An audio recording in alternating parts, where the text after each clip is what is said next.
काज किने बिनु मोहि कहा विश्राम।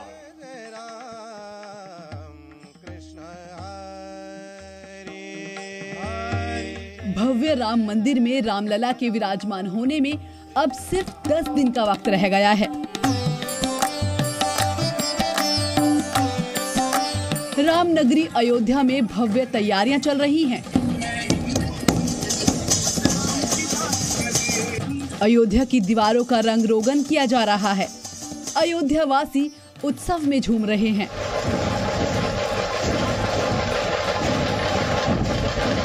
प्राण प्रतिष्ठा के लिए पूरे देश में राम भक्त तैयारियां कर रहे हैं।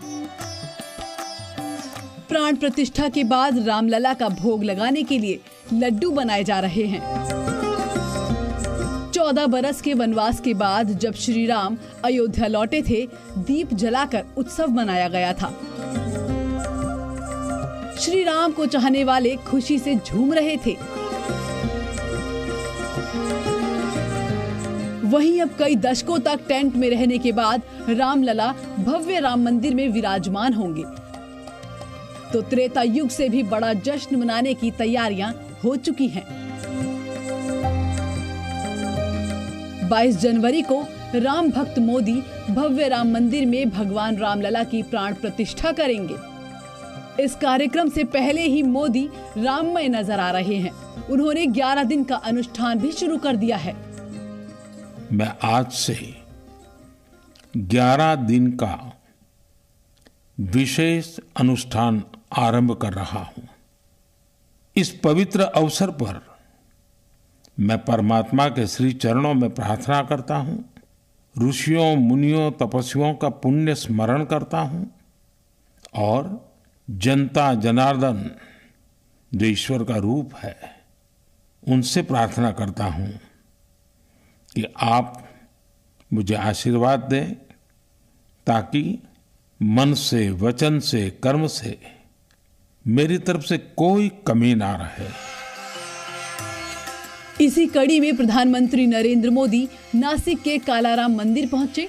इस मंदिर के महत्व के बारे में आपको बताएंगे, लेकिन सबसे पहले देखिए कैसे राम भक्त मोदी मंदिर पहुंचे। हाथ जोड़कर परिक्रमा की, भगवान श्री राम, लक्ष्मण और माता सीता के दर्शन किए। मंत्रोच्चार के बीच पूजा और आरती भी की। उवाच भ्रातरम रामो लक्ष्मणम शुभ लक्षणम अयं देशः समश्रीमान् पुष्पितैस्तरुभिर्वृतः। राम भक्ति के रस में डूबे प्रधानमंत्री मोदी ने श्री राम भजन भी किया। हरि जय जय राम कृष्ण हरि।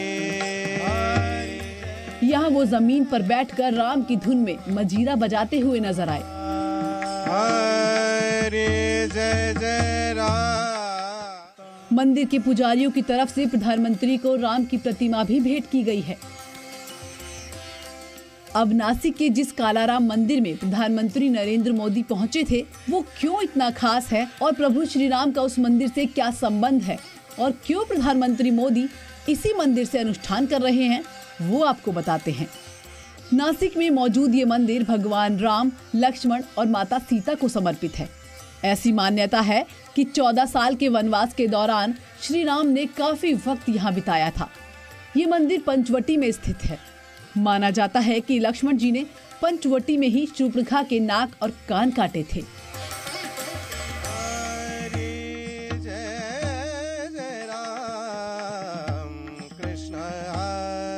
प्रधानमंत्री प्राण प्रतिष्ठा से पहले 11 दिनों का अनुष्ठान क्यों कर रहे हैं और इस तरह का अनुष्ठान क्यों किया जाता है, इसे खुद रामलला विराजमान के मुख्य पुजारी आचार्य सत्येंद्र दास ने बताया।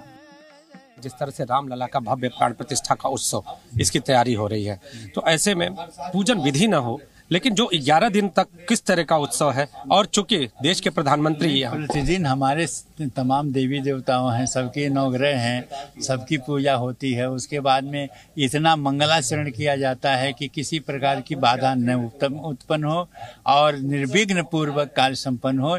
इसीलिए पूजा पाठ जो किया जाता है और सभी देवी देवताओं की किया जाता ही है। बीजेपी के पूर्व सांसद रामविलास दास वेदांती ने बताया कि प्रधानमंत्री 11 दिनों तक देश के अलग अलग हिस्सों पर जाकर भगवान राम का बखान करेंगे। हमारी जो शास्त्रीय विधि है, वैदिक विधि है, उन वैदिक विधि के अनुसार ऋग्वेद, यजुर्वेद, सामवेद, अथर्ववेद, चारों वेदों के द्वारा और 18 पुराण के द्वारा, वाल्मीकि रामायण के द्वारा भगवान राम का मंगल में दिव्य अनुष्ठान प्रारंभ होगा। और इसके बाद वैदिक मंत्रों के द्वारा 22 जनवरी को 12 बजे के बाद भगवान राम लला की प्राण प्रतिष्ठा मोदी जी के कर कमलों के द्वारा स्वर्णिम सिंहासन पर होगी। राम मंदिर में प्राण प्रतिष्ठा का जश्न देश के साथ पूरी दुनिया में दिख रहा है। अमेरिका में मौजूद स्वामी जिदानंद ने पीएम मोदी के संकल्प पर क्या कहा, वो सुनिए। आज इस पल के लिए भारत के ऊर्जावान, यशस्वी, तपस्वी प्रधानमंत्री जी ने कहा है कि वे 11 दिन के अनुष्ठान के लिए उतर रहे हैं। मुझे लगता है जब भारत के प्रधानमंत्री जी कर सकते हैं तो why not, let us together. मैं तो आज अमेरिका में देख रहा हूं कितना उत्साह है और अमेरिका की धरती में कितने शहरों में आज सब जगह लोग भगवान के राम मंदिर की प्रतीक्षा कर रहे हैं। आइए हम सब मिलकर भी 11 दिनों के लिए स्वयं को समर्पित करें। स्वामी अवधेशानंद गिरी ने भी देशवासियों से 11 दिन के अनुष्ठान की अपील की है। साथ ही कहा है कि राम भक्त मोदी के इस अनुष्ठान से कई संत महात्मा तक प्रेरणा ले रहे हैं। माननीय प्रधानमंत्री जी के द्वारा जो अनुष्ठान आज से आरंभ हो रहा है, उसी से प्रेरणा लेकर सनातन जगत में भी अनेक अनुष्ठान आरंभ हो रहे हैं। मंदिरों में, मठों में, तीर्थ तटों पर और सभी जगह हम सभी यति, तपस्वी, सन्यासी और अनेक संत महात्मा धर्माचार्य अनुष्ठान आरंभ कर रहे हैं। अयोध्या आए मेरे प्यारे राम, बोलो जय जय श्री राम। अयोध्या राम के धुन में रंगी नजर आ रही है। राम आने वाले हैं, लेकिन उससे पहले ही यहाँ उत्सव का माहौल है। संत प्रभात फेरी लगा रहे हैं, भजन गा रहे हैं। मेरे प्यारे राम, बोलो जय जय श्री राम। योगी साधु संत मुनि सब राम के सेवादार बने, राम के सेवादार बने। मंदिर के हर एक द्वार पे हनुमत पहरेदार बने, बजरंगी पहरेदार बने। राम के भक्तों की इच्छा थी भव्य राम दरबार बने, राम के पथ पर चलने वाली राम राज सरकार बने। कुछ इसी तरह का नजारा आगरा में भी देखा गया। यहाँ भी राम भक्तों ने प्रभात फेरी निकाली। बूढ़े, बच्चे, महिलाएं, सभी लोग राम के रंग में रंगे नजर आए। रामलला के भोज के लिए लड्डू बनाए जा रहे हैं। अयोध्या का कायाकल्प हो चुका है, मंदिर आकार ले चुका है। 500 साल के संघर्ष, कार सेवकों के बलिदान और त्याग को प्रधानमंत्री नरेंद्र मोदी ने ऑडियो संदेश में याद किया। 500 साल का धैर्य, दीर्घ धैर्य का वो काल, अनगिनत त्याग और तपस्या की घटनाएं, दानियों की, बलिदानियों की गाथाएं। कितने ही लोग हैं जिनके नाम तक कोई नहीं जानता, लेकिन जिनके जीवन का एकमात्र ध्येय रहा है भव्य राम मंदिर का निर्माण। ऐसे असंख्य लोगों की स्मृतियां मेरे साथ होगी।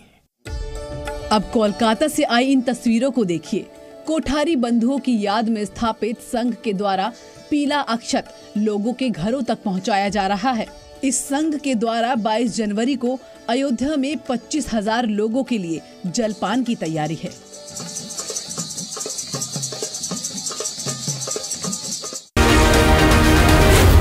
जी